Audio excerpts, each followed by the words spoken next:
Sahana Vavatu, Sahana Bhunaktu, Saha Viryam Karavavahai, Tejasvinavadi Tamastu Ma Vidvishavahai.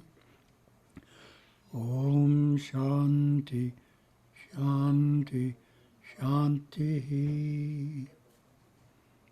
And we will share the screen. Here it is.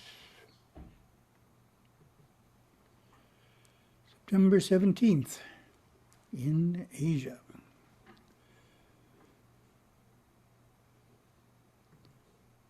Let's see what we have today. Our first topic. Our familiar one, climbing the ladder of consciousness. And we are all the way up to part 5. Congratulations to us. As we previously studied, Hindu teachings have two aspects, the intellectual concept and the actual experience. The first two satsangs on this subject presented the intellectual concepts about the ladder of consciousness. The last presentation gave certain practices that enable us to actually experience moving up to a higher rung of consciousness. The second practice was that Gurudeva focuses our efforts on closing off the lower chakras and stabilizing ourselves in the Muladhara chakra, in what he calls the box of dharma. Oh, that's a wonderful concept, the box of dharma.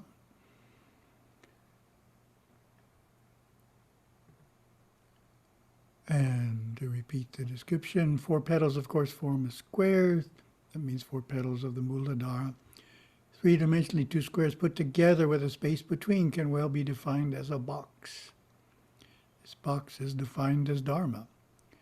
Briefly, at this point on the path to enlightenment, we put our cumulative karmas into a box called dharma. Once encased within dharma, the various karmas may fight each other. As the individual progresses on the path, the box lightens and rises. The box of dharma is the base from which the aspirant must live at this point. In other words, we're putting the karmas in the box of dharma means whatever happens, we respond in a dharmic way. We don't retaliate when someone mistreats us, for example. We respond dharmically.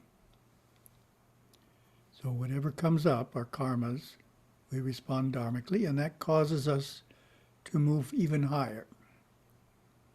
A box of dharma is like it's a discipline, a restriction.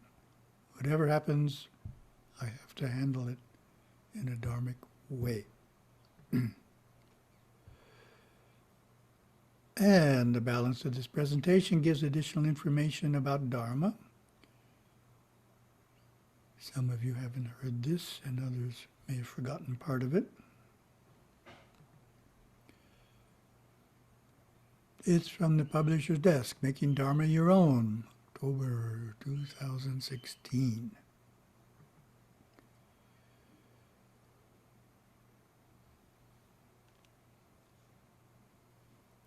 Oh, this is based on a story. It made me think about Dharma. I was talking to a Hindu youth in our mini mela here, and he said that he didn't want to go to the temple, and was that okay? Tough question to answer, right? Can't tell him it's not okay because that won't do any good, because he won't go anyway. So what do you say? So I said, that's okay, but you really need to understand and practice Dharma. If we do that, we're doing something. You have to understand it and then practice it. Well, what's the challenge in practicing it? The challenge in fulfilling Dharma is that the term is a broad one, and for most it will not be clear how to manifest Dharma fully in one's life. This publisher's desk gives 5 specific ways in which we can implement Dharma in our life. And standard idea. Dharma is a complex and comprehensive term with many meanings, including religion, divine law, law of being, way of righteousness, ethics, duty, responsibility, virtue, justice, goodness, and truth. So one of the ways you know which of those meanings is being utilized is if there's a word in front of it, which you'll see coming up here. Sometimes there's a limiting word in front of Dharma, and then you know what specific aspect of Dharma is being talked about. And a question for you, see if you're alert this morning. How would you finish the sentence? In its most general sense, Dharma is. It's this Gurudeva's beautiful statement. In its most general sense, Dharma is.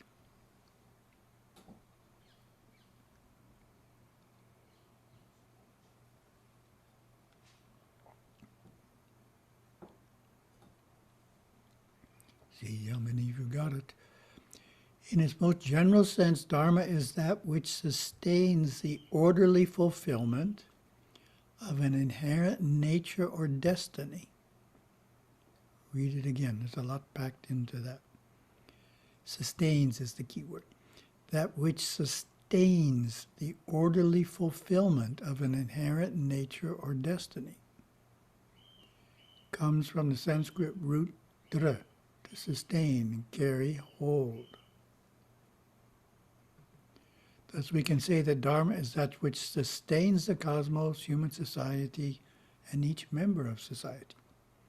Because Dharma functions on all levels, universal down to the personal. Relating to the individual soul, it is the mode of conduct most conducive to spiritual advancement, the right and righteous path. The mode of conduct most conducive to spiritual advancement. Nicely chosen words. As the meaning of Dharma is so broad, I find it best not to translate it into English, but rather use the word Dharma itself, which works since the term, like so many Sanskrit words, is gradually being absorbed into the English language. A book traditionally studied at a young age in Tamil schools is Avayar's Attitude, 109 one-line verses that, while teaching the alphabet, provide guidelines on right living. First verse, as we know, is on Dharma. It says, Aram Seiya Virumbu. Aram, which means Dharma. Seiya Virumbu. Desire to fulfill Dharma is the English rendering we use. This shows the long-standing importance of Dharma in Hindu education, and it sounds so simple. So meaning it's the first one. One of the first verses that children learn is about Dharma, ancient Tamil word Aram. And as I mentioned, it has so many subtleties, many youth find it challenging to relate to the concept. In response, we explore here 5 aspects of the term and their application in life. And see how many of you remember what are the 5 aspects of Dharma we are going to explore. Each of them is quite different.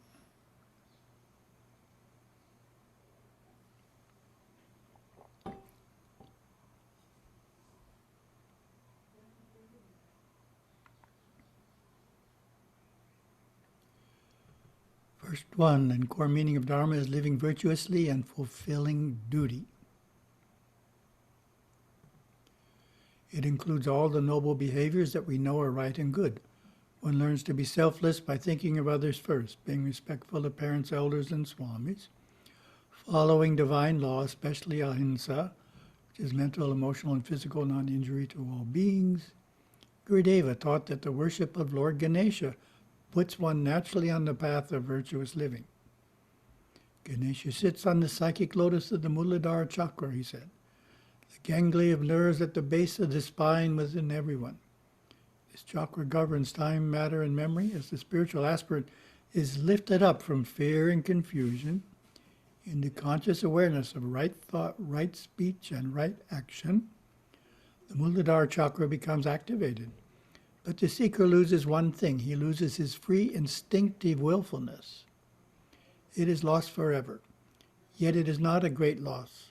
Man's own personal willfulness, his animalistic free will, is a feeble and insignificant force when compared to Lord Ganesha's divine will. When beholden to God Ganesha and inwardly awakened enough to be attuned to his will, it is then quite natural that the instinctive will bows down. That's nice, bows down. Nice image. Personal likes and dislikes vanish. Limited faculties of reason and analysis are overpowered and subdued by a greater will, cosmic will, the will of dharma. So that's the first idea. And it applies to everyone. Doesn't matter how old you are, if you're a sannyasin or a grahasta. Applies to everyone.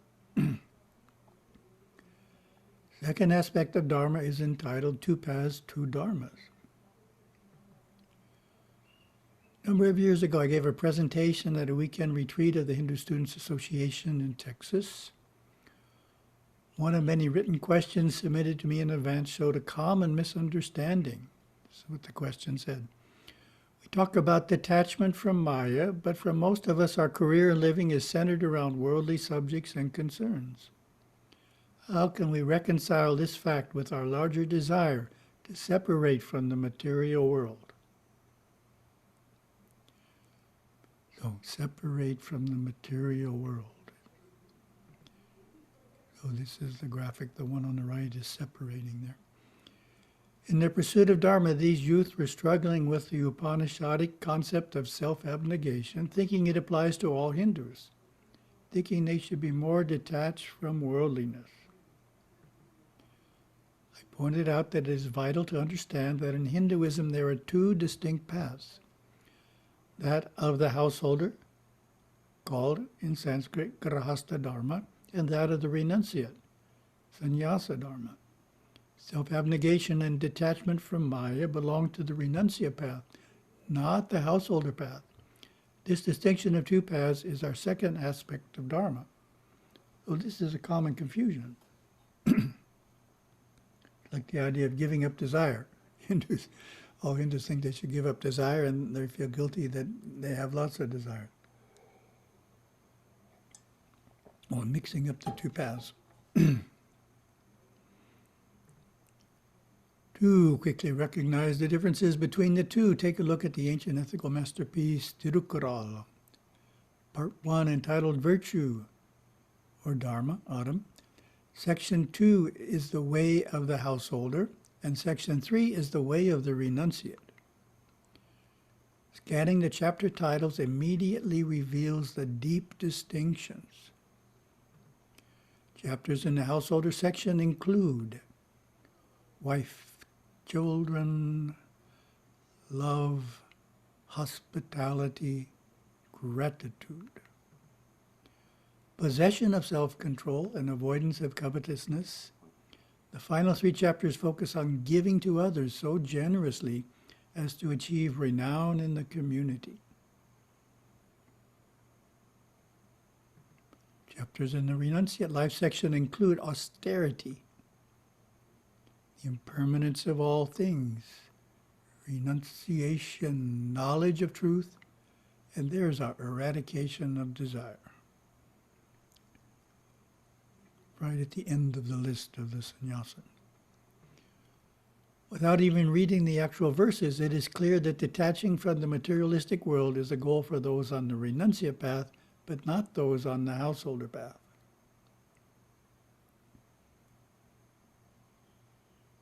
Charananda Pariswami, Kailas Ashram, Bengaluru. For Hindu monks, the Tirukkural stresses renunciation of wealth. For the householder, becoming wealthy is encouraged with the goal of generously sharing one's abundance with others. That's how the householder balances out having possessions, to give some of it away, which is instinctive mind doesn't want to give anything away. And here we have Mark Zuckerberg. This is kind of old. Mark celebrated the birth of his daughter in December 2015 by pledging to give away 99% of his Facebook shares. The money will go to projects and charities that advance human potential and promote equality. So those are the types of charity that he and his wife like to support: human potential and equality. They have a vacation home on Kauai and occasionally give $1 million to local projects, which is nice. Our third aspect of Dharma is entitled, Which Stage of Life?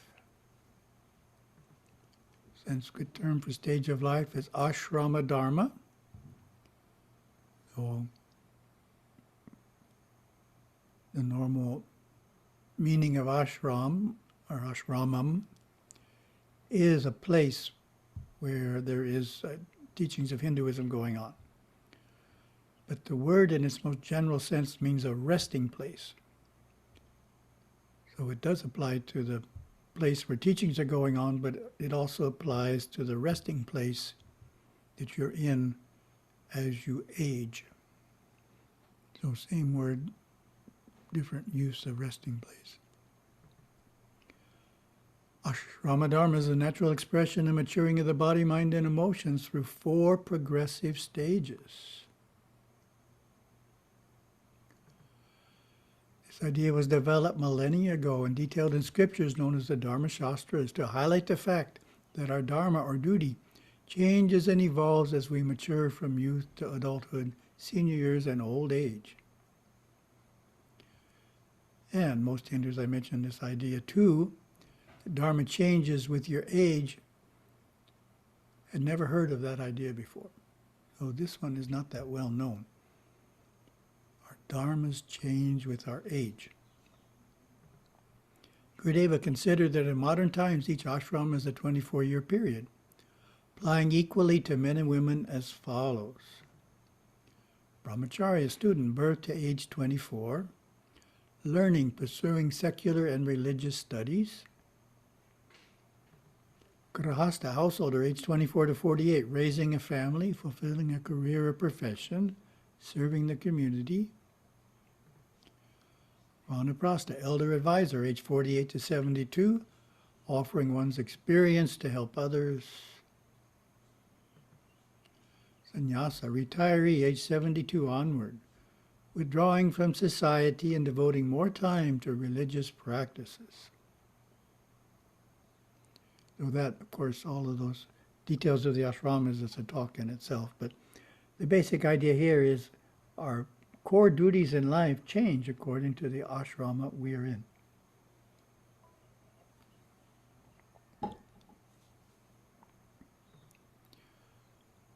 And our fourth key to Dharma is to understand it as one of the 4 goals of life. We know those, we've done those recently. Purushartha, which literally means human wealth. These are the 4 pursuits in which humans may legitimately engage, per the Hindu tradition. Also called Chaturvarga, 4-fold good. They form a cornerstone of Hindu ethics. Dharma, or duty and piety, artha, wealth, kama, love and enjoyment, and moksha, enlightenment and liberation. It is vital to note that while Dharma is a goal in its own right, it is also the guiding principle of the other 3 goals, as it defines the proper way to pursue wealth, pleasure, and moksha. Do we acquire wealth in a virtuous and honest way? That's Sachem computer there, Andhra Pradesh. Big scandal years ago. Our spouse is faithful to one another. Important. Dharma, virtue and piety, is the steady guide for artha and kama and ultimately leading the soul to moksha. And the 5th one, see how many of you got this one, relates to one's profession. Sanskrit is called Varna Dharma or Jati Dharma. And Gurudeva in Dancing with Shiva says, Varna Dharma defines the individual's obligations and responsibilities within the nation, society, community, class, occupational subgroup, and family. In some professions, the principles or dharma that guide it are defined in formal declarations. For example, Western medical doctors take the Hippocratic Oath, which includes this promise. Ah, there's a rooster. We have lots of creatures on Kauai. I will apply for the benefit of the sick all measures which are required, avoiding those twin traps of overtreatment and therapeutic nihilism. Right outside the window. Lawyers take an oath, one version of which states, I will employ for the purpose of maintaining the causes confided to me such means only as are consistent with truth and honor. Other professions, such as certified public accountants, have a written code that members are expected to follow. The hundreds of occupations without formal oaths or codes have traditional expectations which constitute an informal understanding of their dharmic ideas. The idea is that when individuals fulfill their respective varna dharma, the whole of society functions smoothly. Pondering this fifth dimension of dharma keeps us reminded of the ethics, goals, and guidelines of our occupation. By meditating on and understanding these five aspects of dharma, youth and adults can unfold a much better sense of dharma's place in their life and thus strive in an informed way to fulfill the first verse of Attitude, Aram Seiya Virumbu, desire to fulfill dharma. That's our first topic. How are we doing on time? It took a while.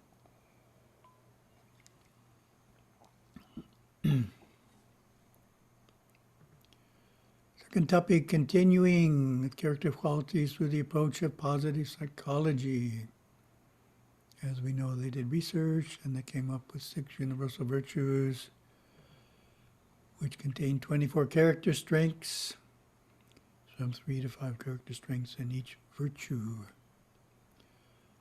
Last week we completed the study of the 4 character strengths in the virtue of moderation, which are forgiveness, modesty, prudence, self-control. Here's a summary of what was said. Extending understanding toward those who have wronged or hurt us, forgiveness. Not seeking the spotlight and not viewing yourself as more special or important than others, modesty. Acting carefully and cautiously, looking to avoid unnecessary risks, prudence. Regulating one's appetites and emotions, self-control. Sounds like the Turukro. Well, moderation, of course, is a big category in Hinduism. And the next one is very interesting. Moving on to the virtue of transcendence, which has 5 character strengths. Appreciation of beauty, gratitude, hope, humor, and spirituality. First character strength is appreciation of beauty and excellence. How would you define appreciation of beauty and excellence?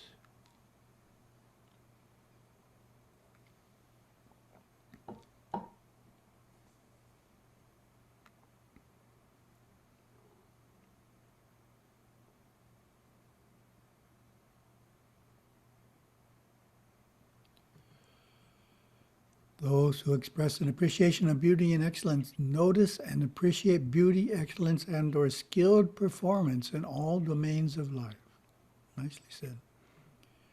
From nature to art to mathematics to science to everyday experience.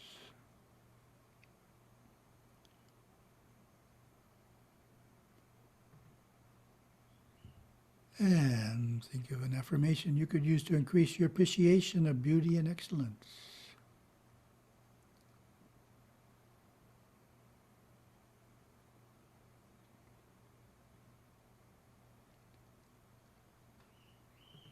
Positive psychology suggests I recognize, emotionally experience, and appreciate the beauty around me and the skill of others.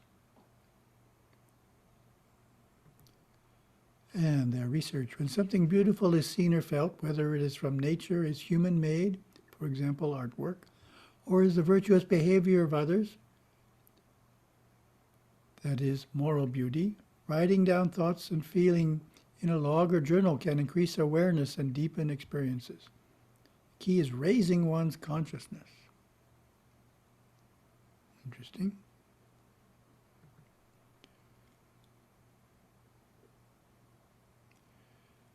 Get regular exposure to green space in your environment, especially if you live, work in an urban setting, yes. Or visit a park.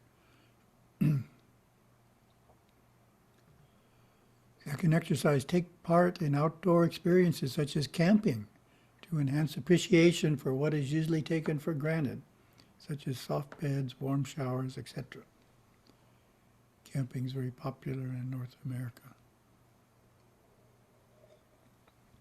Lots of wilderness space to go to. Second character strength is gratitude. How would you define gratitude?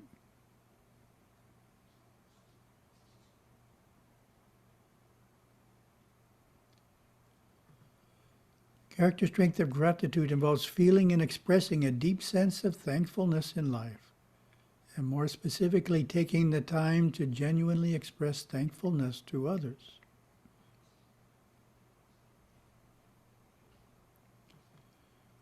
This thankfulness can be for specific gifts or thoughtful acts. It could also be more generally reflect recognition of what the person contributes to your life.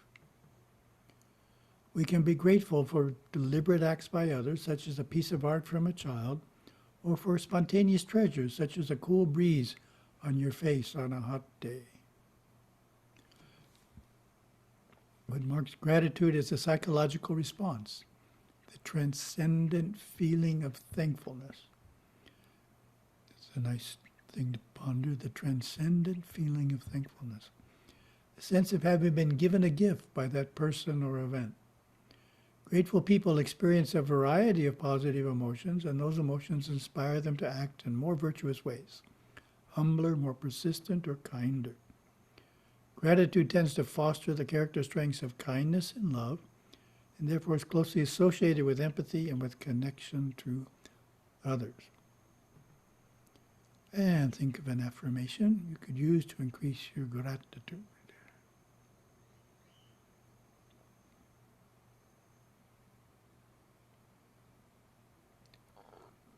Positive psychology suggests, I am grateful for many things and I express that thankfulness to others. Oh, that's good, yes, it's a combination, just like Gurudeva does. We have to have the feeling and then we need to express it to someone. There's two parts to the process. And research. Counting one's blessings is one of the most widely researched interventions to boost gratitude. It involves reflecting on one's day and tracking the good things that happen throughout the day. First exercise, write down 3 good things that you are grateful for each day.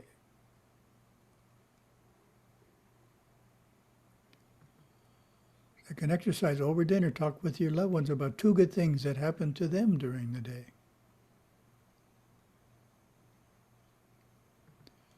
Third exercise, set aside at least 10 minutes every day to savor a pleasant experience. And our third and last topic. This one is from a Master Course lesson I read in the last few days. It really struck me as insightful, worth talking about. Moving from the Anava Marga to the Charya Marga, what is the first footstep taken on the Charya Marga?